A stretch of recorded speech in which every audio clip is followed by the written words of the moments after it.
Picture this, the 1960s, a decade where music was undergoing radical changes. It was a vibrant era, pulsating with the birth of new genres.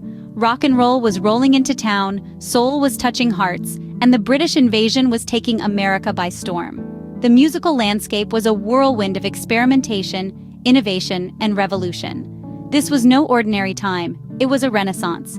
The shift was challenging established artists, who had to adapt or be left behind. Among them was Elvis Presley, the man who had once set the world on fire with his hip-shaking and heart-stopping sound. But as the new wave of music took center stage, Elvis was no longer the only king in town. Yet just when it seemed like the old guard was being replaced, a familiar voice was getting ready to reclaim his throne. Despite the new sounds dominating the airwaves, one king was about to make a triumphant return. The year was 1968, and Elvis Presley, the king of rock and roll, was preparing for a comeback that would redefine his career. The mid-60s had been a challenging time for Elvis.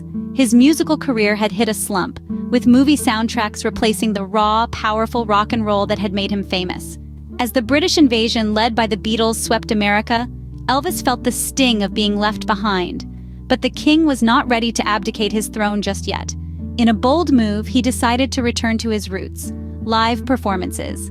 It was a risky decision. After all, it had been nearly a decade since he last performed live on stage. But Elvis was a performer at heart, and he missed the energy and exhilaration of a live audience. The preparation for the 1968 special was intense. Elvis was determined to reclaim his crown, and he threw himself into rehearsals with a passion. He was revitalized, re-energized, and ready to rock. The show was a mix of his classic hits and new material, a perfect blend of the old and the new, and Elvis, dressed in black leather and oozing charisma, was at his very best. When the special aired, it was an instant success. Fans were thrilled to see the king back in action, delivering a performance that was raw, passionate, and powerful. Critics, too, were impressed. They praised Elvis's energy and charisma, his undeniable talent, and his ability to captivate an audience. The special was a triumph, a reminder that Elvis was a force to be reckoned with in the world of music. But perhaps the most important part of the 1968 special was what it represented. It was a comeback, yes, but it was also a statement. It was Elvis saying loud and clear that he was still the king. He was still the man who had changed the face of music, who had made the world fall in love with rock and roll. With his 1968 special, Elvis reminded the world why he was the king. Elvis's 1968 comeback wasn't just a one-time event. It had a lasting impact on his career and the music industry.